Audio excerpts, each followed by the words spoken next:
एक दिन जब अवनी अपने गांव के पास के जंगल में घूम रही थी, उसे एक अजीब चमकती हुई झील दिखाई दी। झील के पास एक पत्थर था जिस पर लिखा था, अगर तुम जादुई दुनिया का हिस्सा बनना चाहती हो तो झील के पानी को छूकर अपना इरादा जताओ। लेकिन ध्यान रहे, ये सफर आसान नहीं होगा। अवनी का दिल तेजी से धड़कने लगा। उसने पानी को छुआ और जोर से कहा, मैं जादुई दुनिया देखना चाहती हूँ। अचानक झील में लहरें उठने लगीं और एक बड़ा गोल दरवाजा प्रकट हुआ। दरवाजे पर लिखा था, साहसी आत्माएं ही प्रवेश कर सकती हैं। अवनी ने डर को परे रखते हुए दरवाजा खोला और उसमें दाखिल हो गई।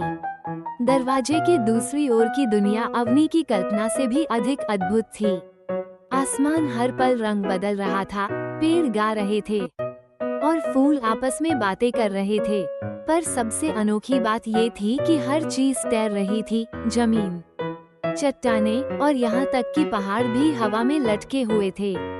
जैसे ही अवनी आगे बढ़ी, उसे एक चमकदार पक्षी मिला। पक्षी ने कहा, मेरा नाम एलिरा है। मैं इस दुनिया की मार्गदर्शक हूँ, लेकिन तुम्हें इस दुनिया में जगह बनाने के लिए 3 परीक्षणों को पार करना होगा। क्या तुम तैयार हो? जिसके ऊपर केवल हवा में चमकती हुई रोशनी का एक रास्ता था। एलिरा ने कहा, ये पुल तुम्हें खाई के उस पार ले जाएगा, लेकिन ये पुल केवल तभी काम करेगा जब तुम्हें अपने कदमों और अपने दिल पर पूरा विश्वास होगा। अवनी ने नीचे खाई में झांका। वहाँ कुछ भी दिखाई नहीं दे रहा था, केवल अंधेरा था। लेकिन उसने साहस दिखाया और पहला कदम रखा। जैसे ही उसने कदम रखा, रोशनी का एक हिस्सा ठोस बन गया। धीरे धीरे अपने विश्वास के सहारे उसने पूरा पुल पार कर लिया। एलिरा ने कहा, तुमने साबित कर दिया कि तुम्हारे अंदर विश्वास की शक्ति है। अगले परीक्षण के लिए एलिरा ने अवनी को एक घने जंगल में ले जाया। वहाँ एक विशाल घड़ी लटकी हुई थी, जिसके कांटे तेजी से घूम रहे थे। घड़ी के चारों ओर अनगिनत दरवाजे थे।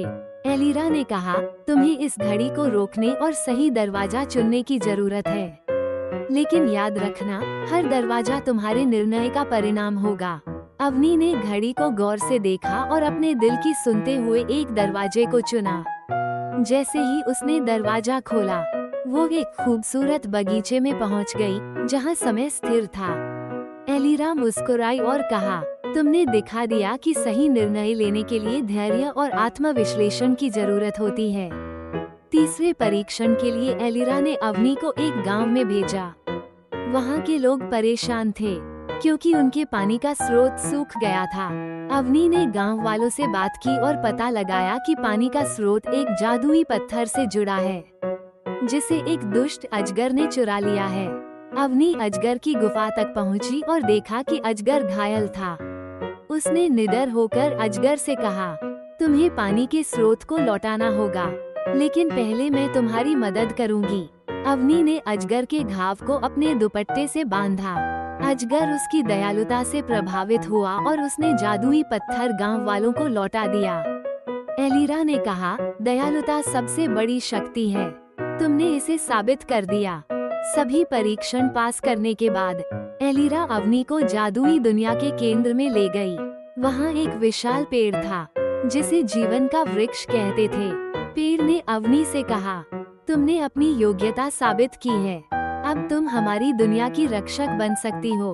तुम्हारा काम होगा इस दुनिया और तुम्हारी असली दुनिया के बीच संतुलन बनाए रखना। अवनी ने खुशी खुशी यह जिम्मेदारी स्वीकार की।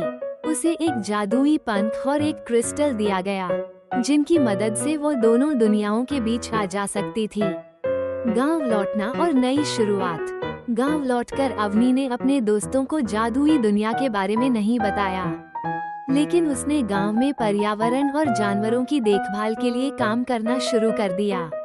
उसने सिखाया कि दयालुता, विश्वास और धैर्य से दुनिया को बेहतर बनाया जा सकता है।